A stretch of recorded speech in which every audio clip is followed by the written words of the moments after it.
bring in Democratic Senator Jack Reed, who has proudly served the people of Rhode Island in Congress for 35 years now.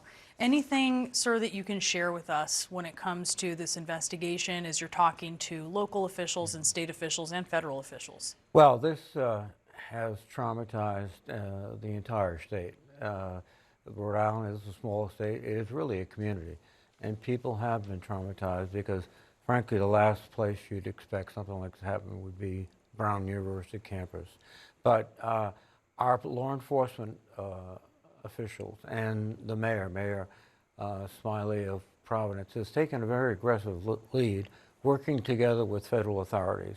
And I can tell you, this has now become something personal to every law enforcement officer in the state. They're going to get this fella if it's the last thing they do.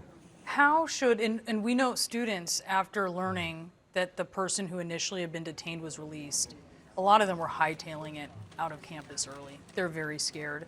And the Attorney General of Rhode Island today said whoever is on the loose is armed and dangerous, but is also telling people to go about your daily lives. We're on it. That's a hard thing to ask of people. It is, but one aspect of this is that the Providence Police President, together with other municipalities who are helping Providence, this is a combined effort of every police force in the state, has increased dramatically the number of police officers on the street, especially around the Brown campus. The other aspect of this is this appeared to be a very targeted attack in which someone had a very specific target in mind.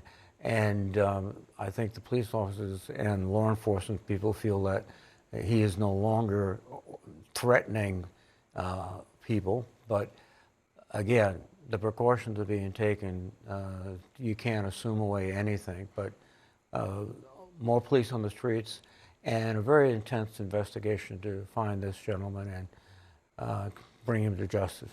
The FBI Director, Kash Patel, touting yesterday that federal law enforcement detained a person of interest, saying the FBI used cell phone data to geolocate that individual. Hours later, that individual is cleared.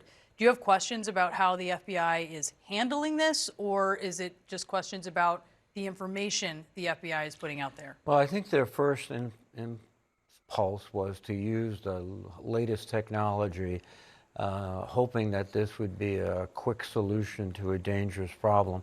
And geolocating using cell phone data, et cetera, is very advanced, but it turned out that the individual they identified was not, after analysis of where he was, his forensic data was not the individual involved in this crime. But that did not stop several other approaches to solving this crime.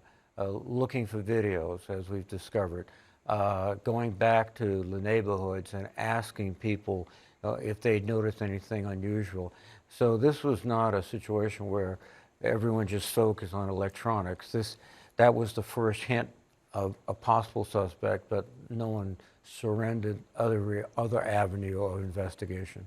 The president was kind of quick to blame Brown University for failing to quickly identify a suspect. And I wonder what you think about that. Also, what you think about Brown's security level here. We've heard from students today, and I think it's kind of what you might expect from college, but these doors were open during a busy day like today. That's what we heard from one student. What are your concerns about what the president is saying about Brown, but also questions you have about security there? Well, there have been shooting incidents in all parts of the country, on university campuses, in other areas, with security in place. What strikes me is that this is a very calculated attack, that the person seemed to know how to avoid cameras, how to enter a building and leave quickly. Clearly he took precautions in terms of wearing a mask.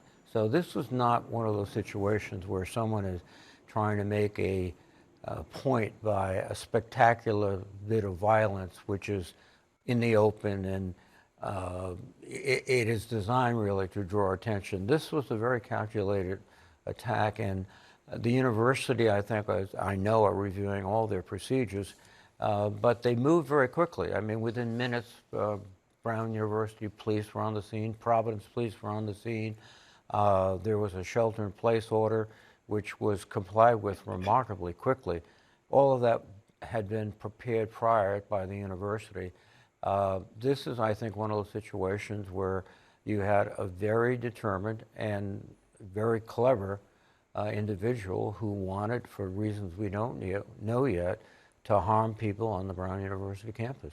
Senator Reed, thank you so much for being with us. Thank Really you, appreciate Kaitlin. it. We're so sorry for what your community is It dealing is, with. the feelings now are for those families who have lost or have seen their children injured, and it is traumatic, and it's something that we all should say a prayer about. Yeah, certainly we should. Thank you, sir, very Thank you. much. Appreciate it. Let's bring into the conversation